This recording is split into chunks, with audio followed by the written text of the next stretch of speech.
이번 시간에는 네 번째 주제, 침례에 대해서 같이 배워보는 시간 갖습니다. 지난 시간에 우리 회개에 대해서 말씀을 드렸죠. 회개는 바로 죽음이다. 그렇게 말씀을 드렸고, 이번에 침례는 절기로는 무교절로서 장사 지낸다라는 그런 의미를 담고 있습니다. 침례는 성경적이고 구원의 필수입니다. 그래서 자세하게 왜 성경적이고 구원이 필수인지 같이 배워보는 시간 갖습니다. 세례와 침례 차이점이 있어요. 우리가 잘 알고 있듯이 모든 성경에는 세례라고 기록이 되어 있지요. 그래서 이 세례는 씻을 새, 예도래 해가지고 물을 뿌리는 것, 물을 붓는 그러한 의식을 행하고 있습니다. 그러나 우리가 성경의 침례 교단에서 나온 성경을 보면은 거기에는 세례라고 번역하지 않고 침례라고 번역되어 있습니다.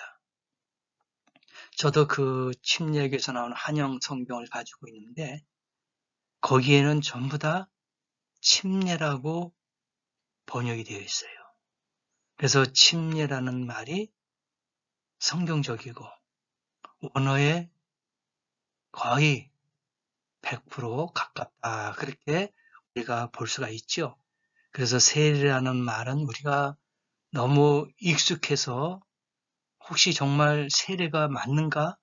그렇게 생각할 수 있겠지만 세례는 잘못 번역된 것이고 원어에 보면은 원래는 침례라는 말이 맞습니다. 그래서 이것은 담글침, 예도래 해서 온 몸을 물속에 잠김으로 죄를 씻는 의식을 우리가 행하고 있습니다. 그래서 세례의 형태를 보시면은 침수례가 있고 살수례가 있고 관수례가 있습니다. 그래서 침수례는 몸 전체를 물속에 담그는 방식, 바로 침례라고도 합니다. 그리고 살수례, 이것은 물을 머리에 뿌리는 방식, 바로 세례라고 볼 수가 있겠죠. 또 관수례, 물을 머리에 붓는 방식, 이것도 세례라고 볼 수가 있습니다. 그래서 세 가지의 형태의 의식이 있다. 그렇게 볼 수가 있겠죠. 좀 더 보면은 세례는 물을 뿌리고 붓는 그러한 씻는다는 의미를 가지고 있습니다. 그러니까 담긴다라는 것이 아니라 씻는다. 우리가 세탁을 할 때 손빨래 하는 식으로 생각하면 되겠죠. 손으로서 이렇게 빠는 것, 그 다음에 세수하는 것, 이런 것들이 바로 씻는 그런 의미를 담고 있죠. 그러나 우리가 완전히 세탁기에다가 우리의 세탁물을 넣고 물을 받아서 완전히 잠겨서 세탁하는 방식, 그런 것으로 우리가 이해하면은 조금 이해하기가 쉽겠죠. 그래서 세례는 뿌리는 것이다. 또 세수하는 식의 그 씻는 뜻이다라고 우리가 생각해 볼 수가 있습니다. 그럼 침례는 뭐냐? 그러니까 담그는 것이죠. 그러니까 온 몸을 물속에 잠김으로 인해서 죄를 씻는 의식을 말하고 있습니다. 그때 예수 그리스도가 십자가에서 흘리신 그 피가 적용이 되는 거예요. 그러니까 사함을 받는, 죄 씻음을 받는 그러한 의식이 바로 침례다라고 우리가 생각할 수가 있습니다.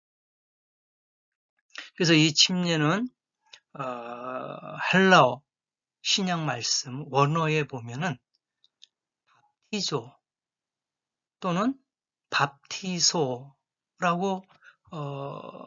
해석을 할 수가 있는데 담그는 것이다, 침수하다, 완전히 적시다라는 그런 뜻을 가지고 있어요. 그런데 우리나라 한글 성경에는 침례를 모두가 세례라고 번역이 되어 있습니다. 이건 잘못된 거예요. 원래 침례라는 말이 맞아요. 그러나 이 번역하는 사람들이 지금까지 세례라는 의식을 해왔기 때문에 구원의 필요성이라든지 또 구원의 깊은 뜻을 담고 있는 것이 아니라 뿌리는 의식을 행해져 왔기 때문에 그냥 세례라고 번역을 한 거죠. 그러니까 그들에게는 이 침례가 구원의 필수가 아니다. 그렇게 중요성을 느끼지 못하기 때문에 세례라고 번역한 것이 아닐까. 그렇게 생각할 수가 있는 것이죠. 그러나 원래는 밥티조, 바티소, 이거는 잠긴다는 것이 있습니다. 그래서 이 지금의 모든 개신교들 보면은 라틴조라는 단어가 있는데 이 라틴조는 세례를 거용하고 있다라는 것으로 우리가 알 수 있습니다. 그러나 원래는 밥티조, 밥티소가 맞다. 그래서 침례라고 번역이 돼야 되지 않겠느냐. 그렇게 우리가 받아들일 수 있습니다. 그래서 이 밥티조, 밥티소는 완전히 적시다, 잠기는 거 아니겠습니까? 그래서 이거는 성경상으로 오역이다. 침례로 번역이 돼야 된다. 왜?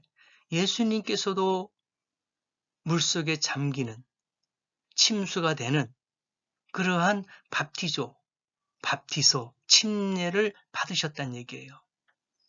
그리고 우리가 흔히 쉽게 생각한다면은 성화라고 많이 그렇게 이야기하잖아요. 기독교적인 그림을 많이 보면은 모든 것 다 보면은 물속에 잠기는 요단강에서 침례를 받는 그러한 그림으로 다 만들어졌어요. 그 그림은 전부 다 침례로 그렇게 그림을 그리고 직접적으로 행할 때는 세례로 행한단 말입니다. 이 모순이죠. 만약에 세례가 맞다면은 모든 성화도, 그림도 물 뿌리는 세례로 그림을 그려야 되지 않겠습니까? 그러나 그들은 그것을 세례로 받아들이면서 그림이라든지 모든 행하는 것들은 다 세례로 그렇게 하고 있다. 그렇게 볼 수가 있는데 요거는 번역상의 오역이고 잘못된 것이다. 라고 우리가 또 생각을 해야 됩니다. 지상명령에 보세요. 마태복음 28장 19절에 너희는 가서 모든 족속으로 제자를 삼아 아버지와 아들과 성령의 이름으로 침례를 줘라. 그렇게 이야기합니다. 그래서 많은 개신교에서는 대부분 거의 다가 성부, 성자, 성신의 이름으로 세례를 주노라. 그렇게 식문을 하고 있습니다. 그러나 이거는 우리가 잘못 알고 있는 식문이에요. 자, 아버지는 누굽니까? 하나님이에요. 창조주입니다. 아들은 누굽니까? 예수님이에요. 그러니까 임마누엘, 하나님이 우리와 함께 하시는 임마누엘 하나님. 성령은 뭡니까? 하나님이에요. 이것은 보혜사. 그래서 아버지와 아들과 성령은 각자가 따로따로 있는 것이 아니라 한 분이라는 얘기예요. 창조주가 임마누엘이 보혜사가 같은 분이라는 얘기예요. 이것은 대명사가 아니에요. 아버지, 아들, 성령은 인칭 대명사예요. 그렇죠? 그러면 이름으로 그렇게 이야기했잖아요. 그럼 이름은 누굽니까? 예수예요. 예수는 고유명사입니다. 그래서 성부, 성자, 성령의 이름으로 하는 것은 인칭 대명사입니다. 고유명사가 아닙니다. 그래서 우리는 아버지와 아들과 성령의 이름으로 했기 때문에 그 이름이 뭐냐 이거예요. 이름이 바로 예수 그리스도라. 그래서 개신교에서 보면은 6개월 공부하고 학습교인이 됩니다. 그러니까 입교인이 되는 거예요. 그 다음에 6개월이 지나면은 학습교인이 됩니다. 이게 바로 이후에는 세례교인이 돼서 재용섬을 받는 그러한 의식을 행하죠. 그러니까 이거는 틀에 박혀 있는, 공식화되어 있는 거예요. 처음 교회 나간 사람들에게 6개월 동안 입교인, 학습교인으로 공부를 합니다. 그래서 6개월 딱 끝나면은 바로 세례교인으로 들어가는 거예요. 그러니까 성경적이 아니죠. 이제 구원은 6개월 단위로 딱딱 끊어서 세례교인으로 만드는 것이 아닙니다. 만약에 오늘 하루 처음으로 교회 가서도 회개하고 예수 그리스도 이름으로 침례받을 수 있어요. 왜? 오늘 회개했으니까, 내 죄를 고백했으니까. 그러니까 예수 그리스도 이름으로 침례를 받는, 죄 사함을 받는 그러한 우리가 의식을 행할 수가 있다는 거예요. 6개월 동안 기다릴 필요가 없어요. 오늘이라도, 내일이라도, 일주일이라도 그가 정말 진정으로 회개했다면 아무 때라든지 시간을 떠나서, 날짜를 떠나서 바로 침례를 줄 수가 있다는 거예요. 그 이유는 내일 예수님 오실지, 모레 오실지, 아니 오늘 오실지 모르잖아요. 도적같이 오시니까. 그래서 우리가 주님 오시는 것을 기대하면서 오늘도 내일도 회개한 사람에게는 침례를 거행할 수가 있다 이겁니다. 그래서 아버지와 아들과 성령의 이름으로 했기 때문에 그 이름은 바로 예수다 이거예요. 고유명사입니다. 예수 그리스도가. 그래서 그 이름으로 해야 되는 거예요. 그래서 우리가 성경적으로 볼 때는 예수님이 가르쳐 주신 그 지상 명령을 보면은 오직 예수 그리스도의 이름으로만 받는 침례가 정확한 것이고 그게 성경적이다라고 우리가 해석할 수가 있는 겁니다. 그러면 약식 세례가 성경적인가요?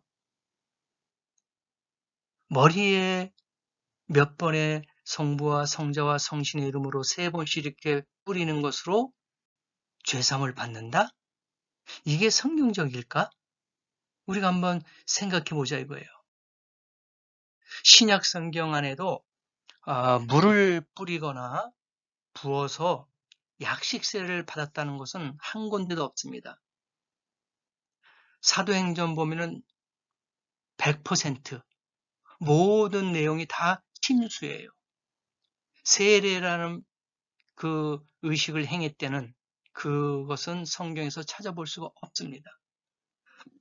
다만 뿌리는 세례식은 히브리에 나와요. 히브리서에 9장 13절, 19절, 21절, 10장 22절. 이것은 그것을 부정한 것을 정결케 하기 위한 것이지 죄사함의 원뜻은 아니었던 거예요.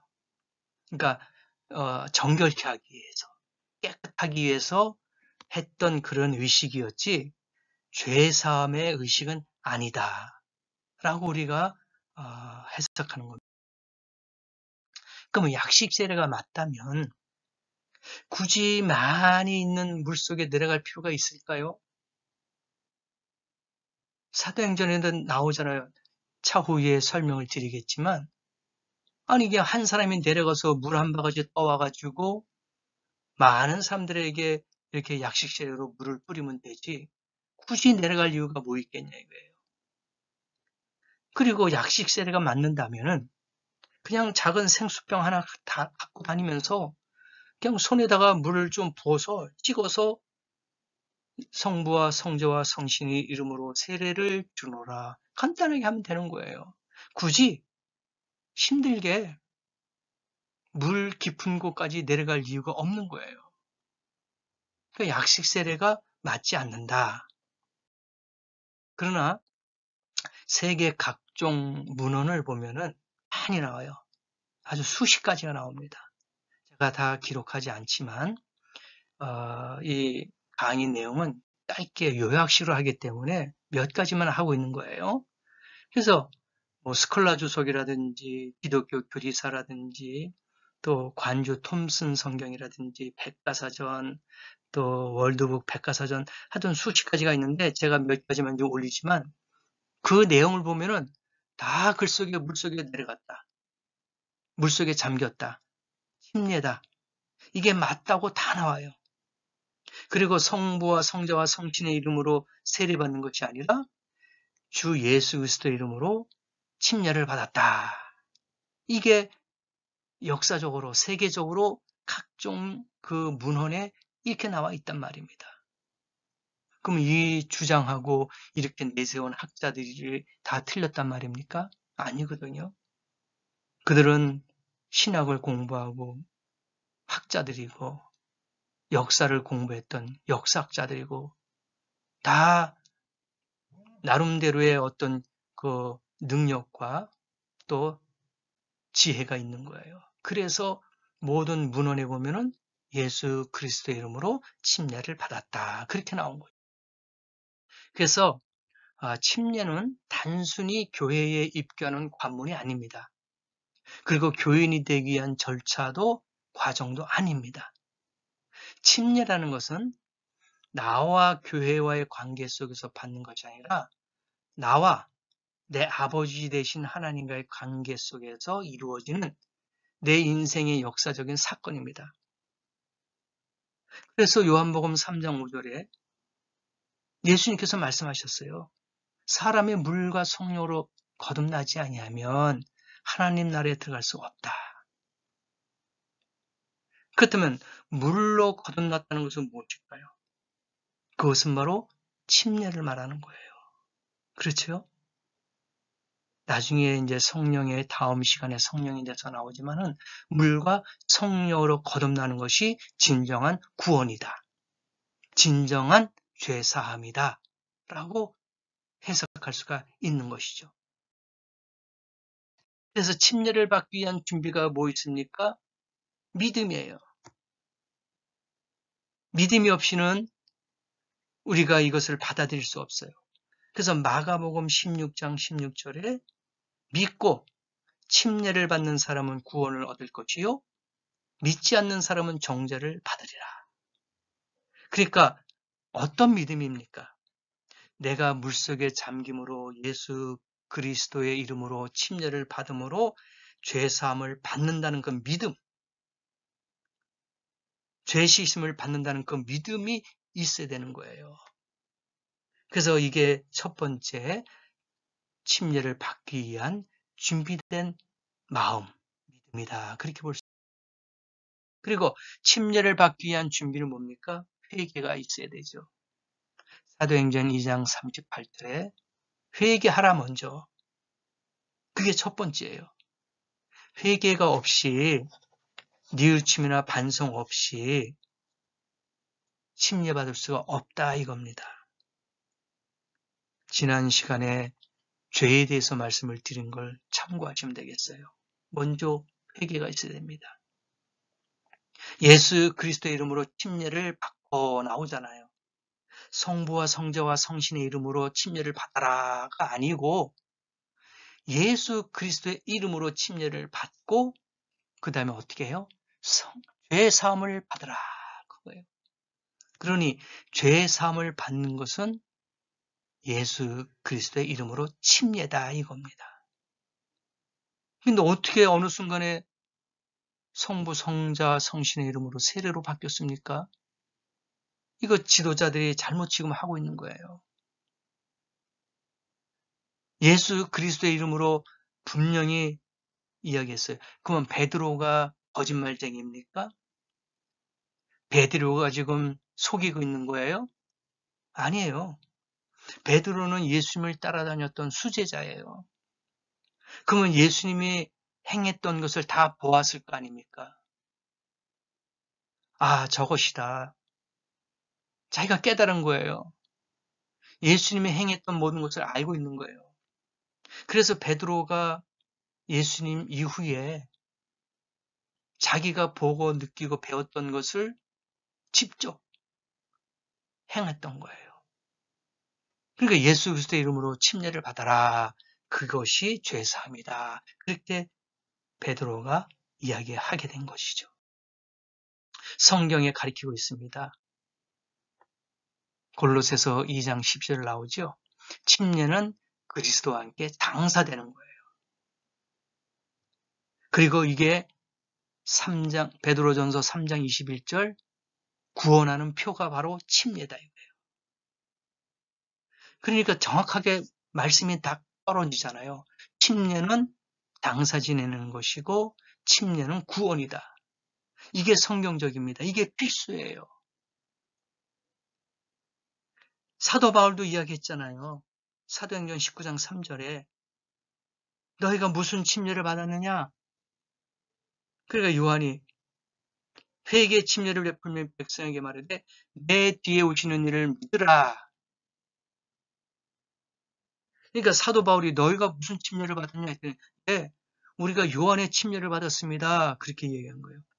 근데 다시 받으라고 한 거예요. 예수 그리스도의 이름으로 침례를 다시 받아라. 이게 뭐냐? 이게 모순이 생기고 이게 좀 혼동되는 그러한 말씀이 아닌가 했는데 아니에요. 중요한 포인트는요.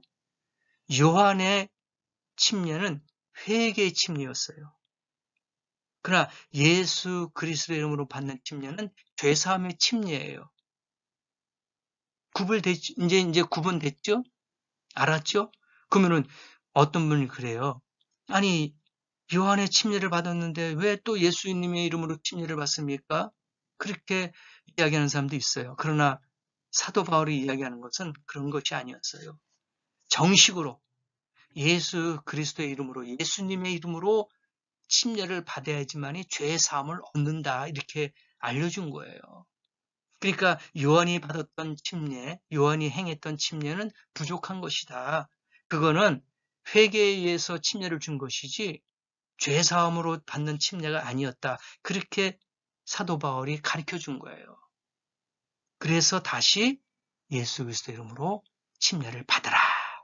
그렇게 행했던 것이죠. 그래서 혹시나 여러분들이 이 강의를 들으면서 성부와 성자와 성신의 이름으로 세례를 받았던 분이 계신다면은 오늘이라도 깨닫고 예수 그리스도의 이름으로 물속에 잠기는 침례를 받기를 권장합니다. 그럼 요한의 침례, 예수 그리스도의 이름으로 침례 두 가지 나오죠. 그래서 조금 바로 전에 이야기 드렸죠. 그래서 이것은 뭐냐? 정말 요한의 침례를 받았는데 다시 침례를 받아야 합니까? 답은 네, 다시 받아야 됩니다. 그래서 회개 침례가 있었던 것을 우리가 알 수 있죠. 사도행전 13장, 18장, 19절을 자세히 나중에 읽어보시면 알겠죠. 그래서 사도 바울이 이야기하죠. 요한의 침례는 회개의 침례니까 예수 그리스도로 받는 침례, 죄사함의 침례를 다시 받아라. 2장 28절, 22장 10절입니다. 이것이 사도들이 전한 진정한 복음이다. 그렇게 보는 것이죠. 그래서 죄사함의 세 가지 중요한 것이 있습니다. 물이 있어야 됩니다. 피가 필요합니다. 이름이 필요해요. 아주 중요한 거예요. 물과 피와 이름. 이 세 가지가 침례 받을 때에 죄사함을 받을 때 필수입니다. 꼭 들어가야 됩니다. 깊은 물이 있어야 되고 또 예수님이 십자상에서 흘리신 보혈의 피가 필요하고 그 다음에 침문에 들어가는 이름이 필요한 거예요. 그래서 어떤 성부, 성자, 성신의 이름으로 하는 그런 것이 아니라 바로 진정한 물속에 잠기는 그 속에서 바로 예수 그리스도의 피가 적용이 되면서 예수 그리스도의 이름으로 행할 때에 완전한 온전한 죄사함의 의식이다. 그렇게 보는 것이죠. 그래서 예수님의 공생의 시작도 침례를 받으면서 시작했어요. 그래서 물은 예수님께서 사역의 시작을 알리는 것이고 피는 메시아로서의 사명을 완수하는 것이다. 그렇게 보는데, 왜냐하면은 요한일서 5장 8절에도 성령과 물과 피가 하나가 되는 거예요. 이것이 꼭 필요합니다. 디도서 3장 5절에도 이야기했잖아요. 우리가 의로운 행위로 말미암지 아니하고 오직 그의 국률하심을 쫓아 중생의 씻음과 의로운 행위로 구원받지 못한다 이거예요. 중생의 씻음이 있어야 돼요. 씻음이 뭐냐? 침례다. 그렇게 해석할 수 있습니다. 침례는 그래서 뭐예요? 구원의 표다. 가볍게 생각하면 안 됩니다. 물은 예수 그리스도의 부활하심으로 말미암아 이제 너희를 구원하는 편이 곧 침례라. 그래서 구원의 필수, 바로 침례란 얘기예요. 죄사함이 없이는 우리가 하나님을 볼 수 없는 거예요. 구원을 받지 못합니다.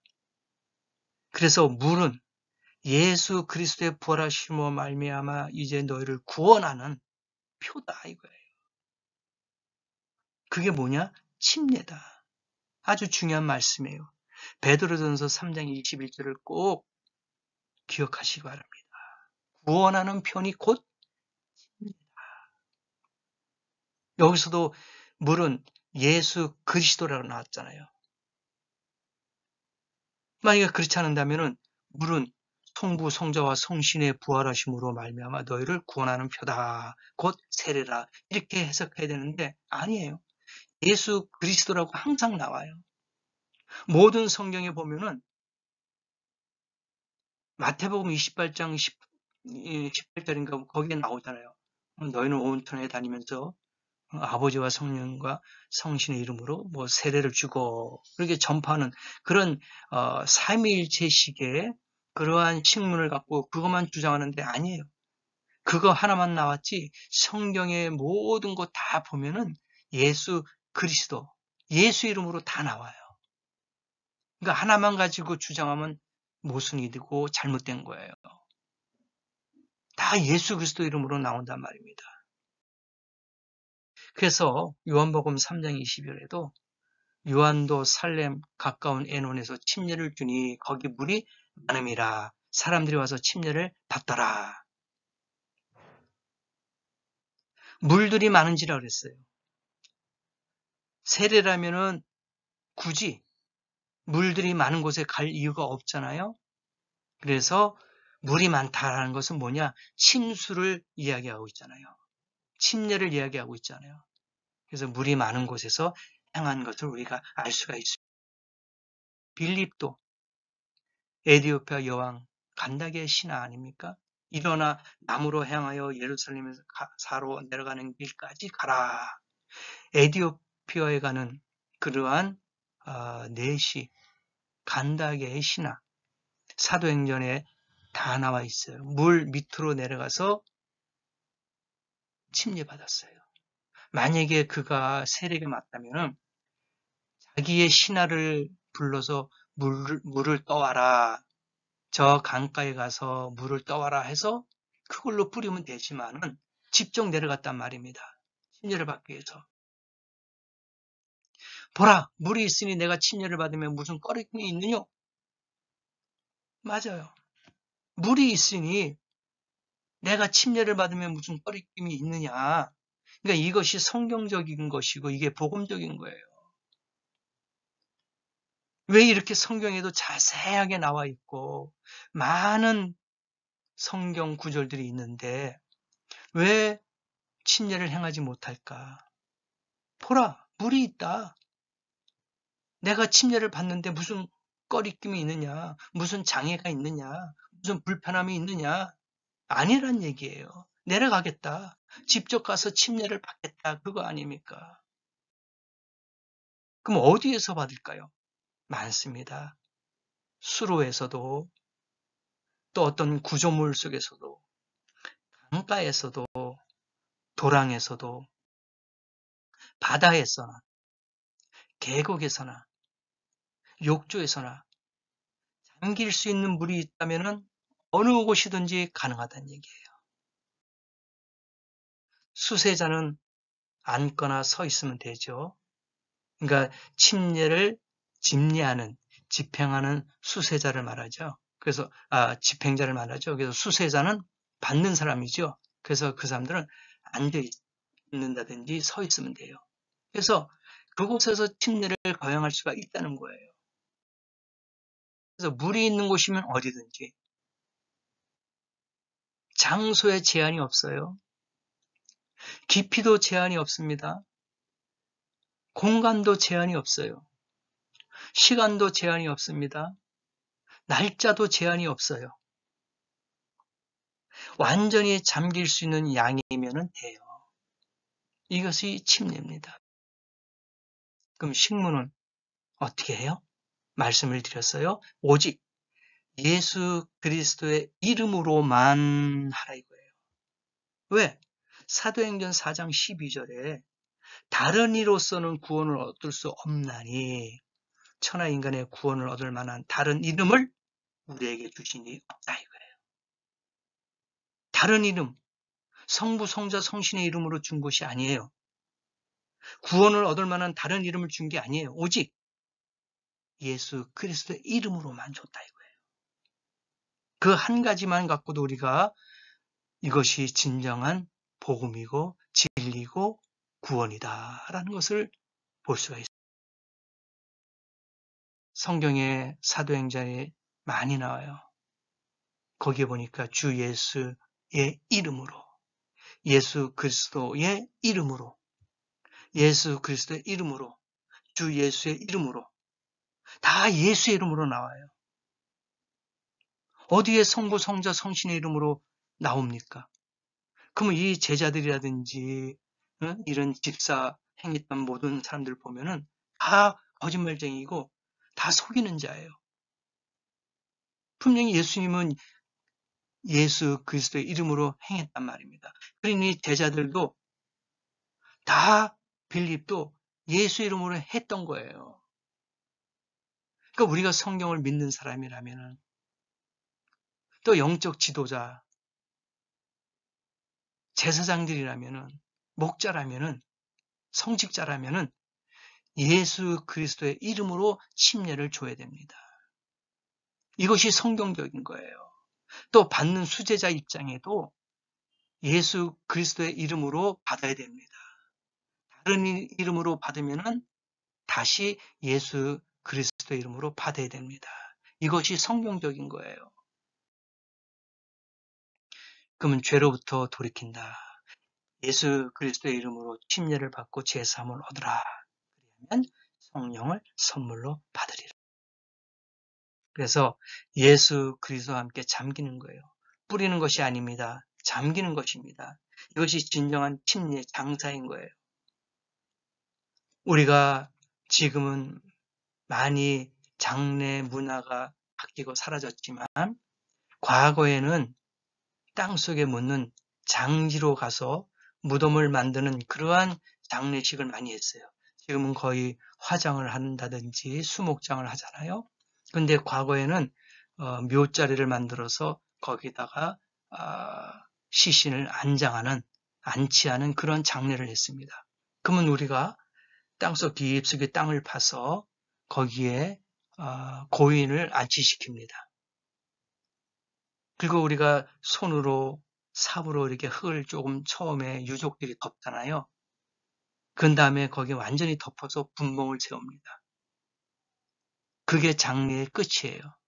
그런데 만약에 그 관에다가 삽이라든지 손으로 몇 번 뿌리고 자, 장사 다 끝났습니다. 갑시다. 그렇게 하잖아요. 그건 잘못된 거예요. 그건 장례가 아니에요. 다 덮어야 돼요. 그 고인이 보이지 않게, 시신이, 그죠? 그 관이 보이지 않게 다 덮고 거기에 봉까지 씌우는 것이 마감이에요. 끝나는 거예요. 그 세례도 마찬가지예요. 물을 3번 뿌린다? 그러면 적시는 거예요. 온몸이 잠기지 않습니다. 그냥 머리나 이렇게 어깨 부분만 물이 뿌려지는 거예요. 그건 장사가 아니에요. 그냥 물속에 완전히 잠기는 게 장사란 얘기죠.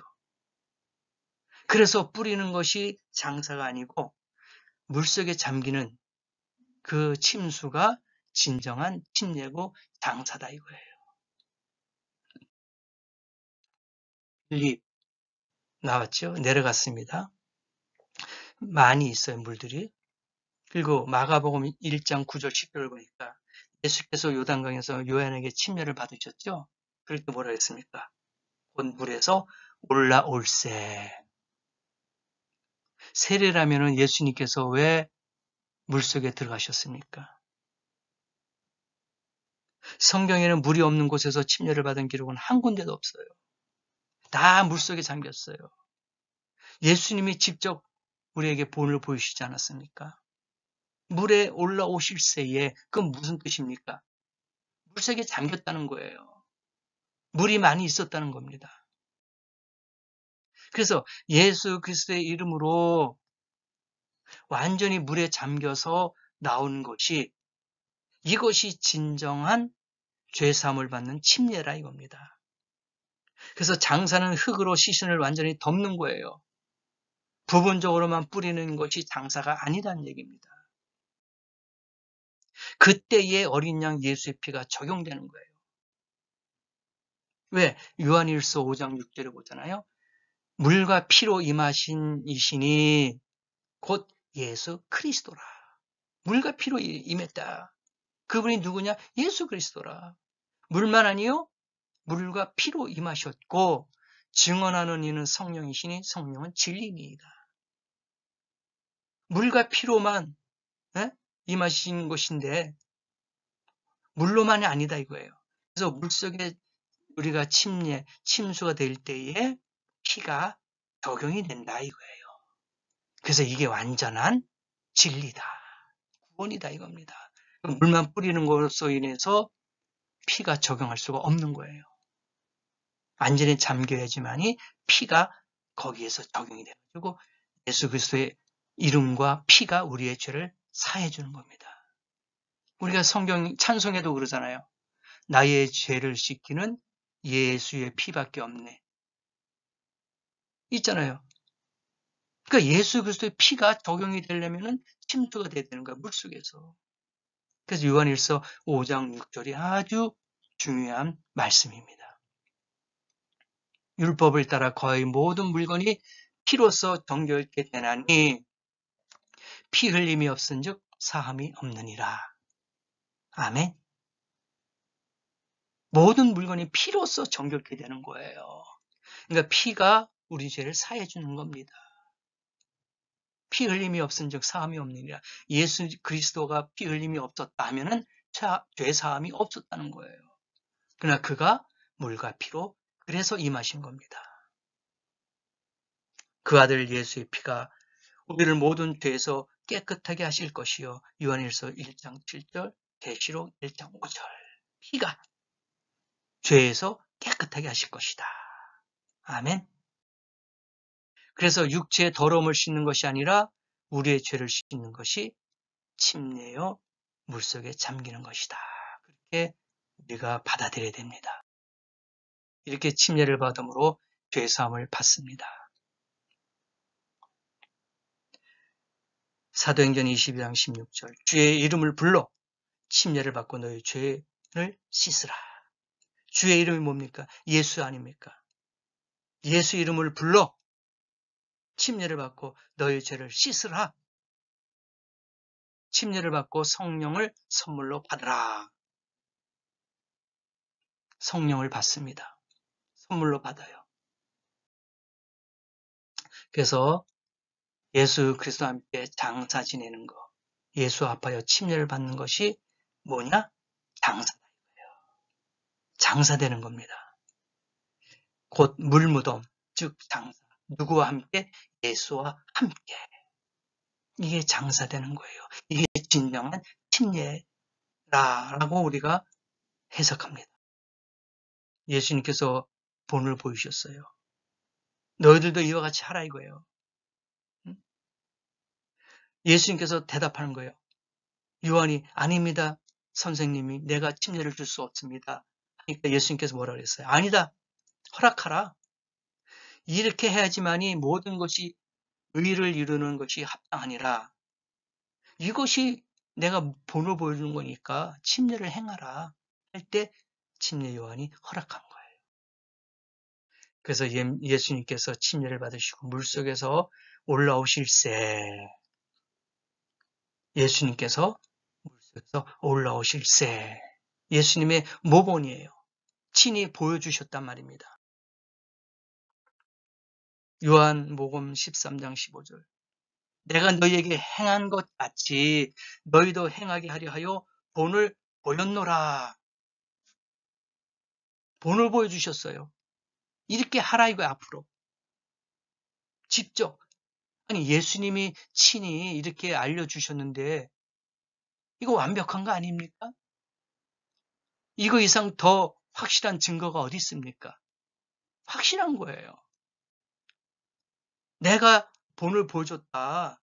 너희도 이렇게 해라. 그래서 우리가 예수 그리스도의 이름으로 침례를 주는 것이 예수님의 뜻이고 그것이 성경적이고 그것이 진리다라고 우리가 받아들인다는 얘기입니다. 침례의 의미는 장사되는 거예요. 침례의 의미는 사한자로 여기는 겁니다. 죄 사함을 받았기 때문에 다시 이제 죽은 자에서부터 사한자가 되는 거야. 죄 사함을 받았으니까 의롭다 하심을 받았어요. 그래서 살아요. 침례는 다음과 같은 조력이 있죠. 씻음과 죄 사함, 의롭다함을 칭함을 받고 거듭나기 위한 것이고 구원을 받게 되고 그리스도로 옷 입고 그리스도와 함께 장사되는 것입니다. 그래서 침례는 이와 같은 내용들이 포함되어 있기 때문에 침례는 아주 중요해요. 예수 그리스도 이름으로 행하는 것이 아주 중요합니다. 애굽에서 탈출해서 홍해의 바다를 건너는 것이 침례의 모형입니다. 우리에게 알려주셨어요. 노아 홍수가 침례의 모형이다 그렇게 보는 것이죠. 구원을 받은 자가 몇 명이냐? 8명뿐이다. 어디에서? 홍수에서부터. 이게 침례의 모형이다. 그러면 침례받은 자의 생활을 어떻게 합니까? 위의 것을 생각하고 이제는 땅의 것을 생각하지 말아라. 새로운 사람이 되었다 이거예요. 새로운 피조물이 되었다. 그래서 이제는 땅의 육신의 것을 생각하지 말고 하늘에 있는 것을 생각하라. 그리고 이제 모든 것을 벗어버려라. 악한 것, 부끄러웠던 것들, 거짓말했던 것, 옛 생활, 옛 행위를 다 벗어버리고 새 사람을 입었으니까 이제는 과거의 그런 육신의 생각들을 다 버려라 이거예요. 그리고 겸손, 온유, 긍휼, 오래 참음 이런 것으로 온전하게 매는 띠를 띄어라. 용서해라. 모든 것을 사랑해라. 이게 침례받은 자의 새로운 생활이다 이겁니다. 그런즉 내가 산 것이 아니요 즉 내 안에 그리스도께서 사신 것이다. 그렇죠? 내 안에 이제는 예수 그리스도가 사신 것이다. 육체 가운데 사는 것은 나를 사랑하사 나를 위하여 자기 몸을 버리신 하나님의 아들을 믿는 믿음 안에서 사는 것이다. 승리의 비결이죠. 그래서 은밀한 기도가 있어야 됩니다. 주님과의 은밀한 기도 항상 기뻐하고 쉬지 말고 기도해야 됩니다. 그리고 갓난아이들 같이 순전하고 신령한 젖을 참아야 됩니다. 성경 연구를 계속 해야 돼요. 말씀을 계속 상고하고 묵상하고 봐야 된다는 것이죠. 그리고 은혜를 나눠줘야 됩니다. 주라. 그리하면 흔들어서 넘치게끔 우리에게 더 주실 것이다. 그래서 그리스도의 산 관계를 위해서 이렇게 나눠줘야 됩니다. 그리고 예배에 참석해야 돼요. 부지런하지 말고 게으르지 말고 여심을 품고 주님을 섬겨라 이겁니다. 예배에 충실하고 예배에 성공하는 자가 되라 이겁니다. 그리고 예수님께서 빛 가운데 계신 것 같이 우리도 빛 가운데로 행한다. 예수 그리스도의 피가 우리를 모든 죄에서 깨끗하게 하실 것이요. 그리스도 안에서 그의 은혜의 풍성함을 따라 그의 피로 말미암아 성량 곧 죄사함을 받았느니라. 아멘. 그의 피로 예수 그리스도의 이름으로 죄사함을 받았습니다. 이제는 왜 주저하느냐? 일어나 주의 이름을 불러 침례를 받고 너의 죄를 씻으라 하더라.